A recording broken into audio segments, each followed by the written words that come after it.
Audience of Honor Donald Trump Television, and The Fracturing of America by James Poniewozik. If TVXX were asked to classify James Poniewozik's illuminating new book, Audience of One, Donald Trump Television, and The Fracturing of America, they might use the term dramedy. Poniewozik is a funny, acerbic and observant writer. He calls Melania the most Trump-like of Trump's wives, with a model's glow that matches his own, and remarks of Trump's relationship with cable news. He pushed the drug, and he got high on it, but Poniewozik, the chief television critic of this newspaper, uses his ample comedic gifts in the service of describing a slow-boiled tragedy. If humor is the rocket of his ICBM, the last 3 years of our lives are the destructive payload. Along with the TV critic Emily Nussbaum's spot-on observation of Trump's connection to the humor of, in her words, the dark and angry Borscht Belt comics, and the cultural and political critic Frank Rich's unsparing account of the role New York's liberal establishment played in Trump's rise, Poniewozik brings a new microscope with which to analyze the drug-resistant bacterium that is our president.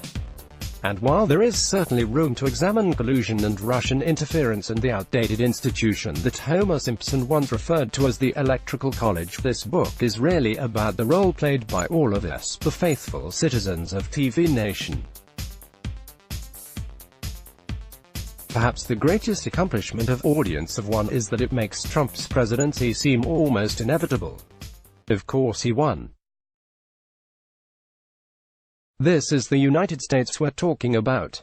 The same way Boris Johnson tapped into Britain's inner erudite buffoon, Sir Trump tapped into our inner core, which all too often turns out to have comprised midnight cheeseburgers and hormonal TV childhoods.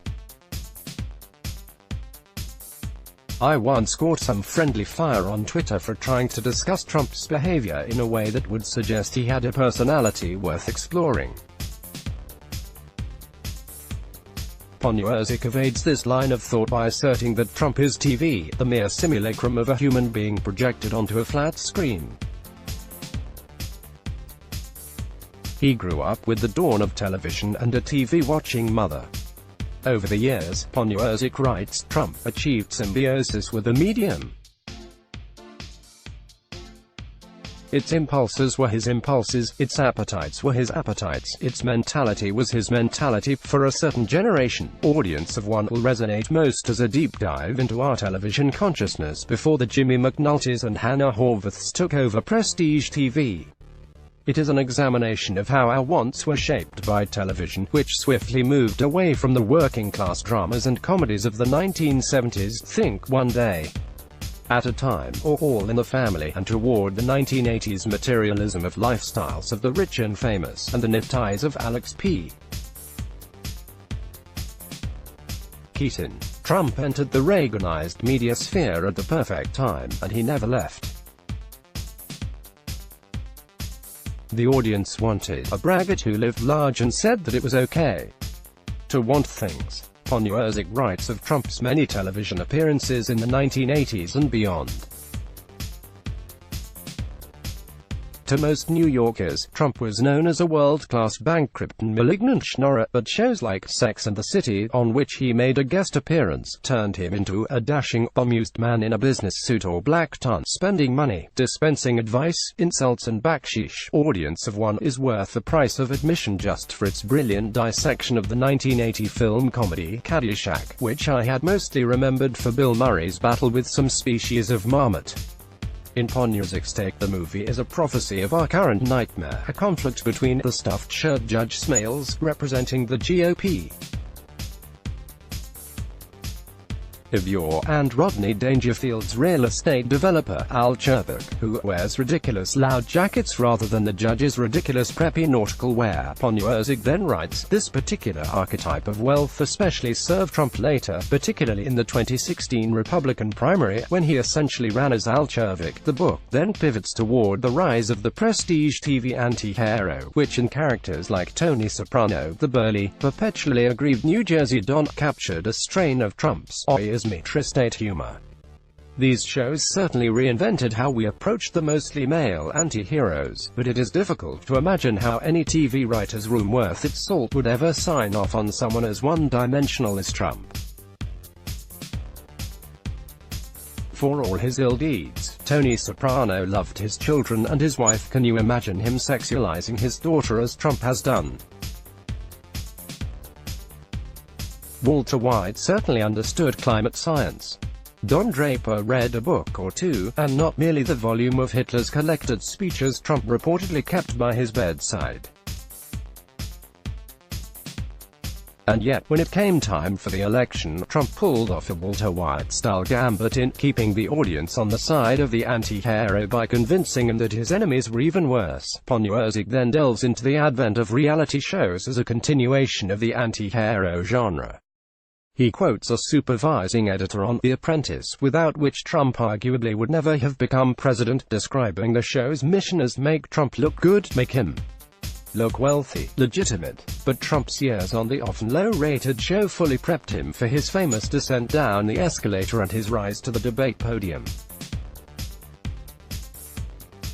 He recognized intuitively what the televised debates were, an elimination-based reality show. Moreover, the cheesy boredom of The Apprentice would ultimately become a direct blueprint for Trump's administration, a dogpile of competitors, cronies, and relatives throttling one another daily for survival. The presidency has become what it never was under Obama or Clinton or the Bushes, no matter how different the governing styles or agendas. It has become must-see TV. Despite the apparent bedlam, special care is taken to make sure that the plot lines, in industry parlance, hook, and that the characters always say crazy, unexpected things. Ever thought you'd see a Jewish white supremacist in the White House?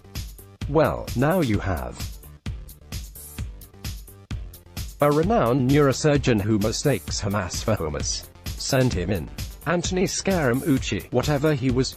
Check. Still, Poniewozik never underestimates Trump's malicious genius, as so many of us have. He had a genuine ability to improvise. He writes of The Apprentice, he knew instinctually what the camera wanted.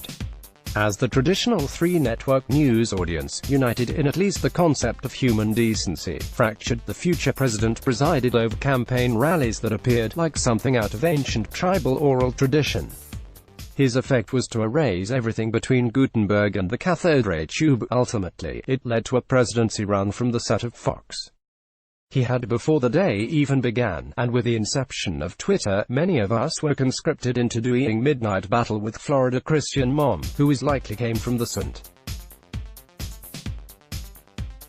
Petersburg in Russia as the one in the Sunshine State.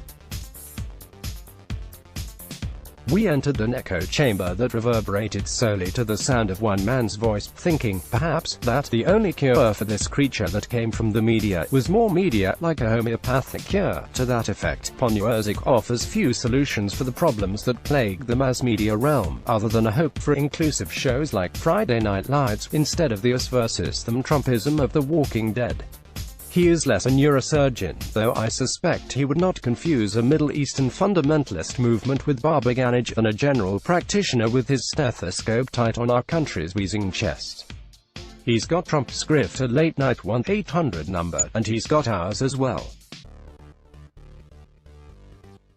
Before he started his victory speech, Poniewozik writes of Trump on the fateful night of November 8, 2016, he searched one more time, over the heads of the crowd, for the red light of the TV news camera, the one thing on earth that was most like him. It never slept. It was always hungry. It ate and ate and ate, and when it had eaten the entire world, it was still empty. Let's block ads.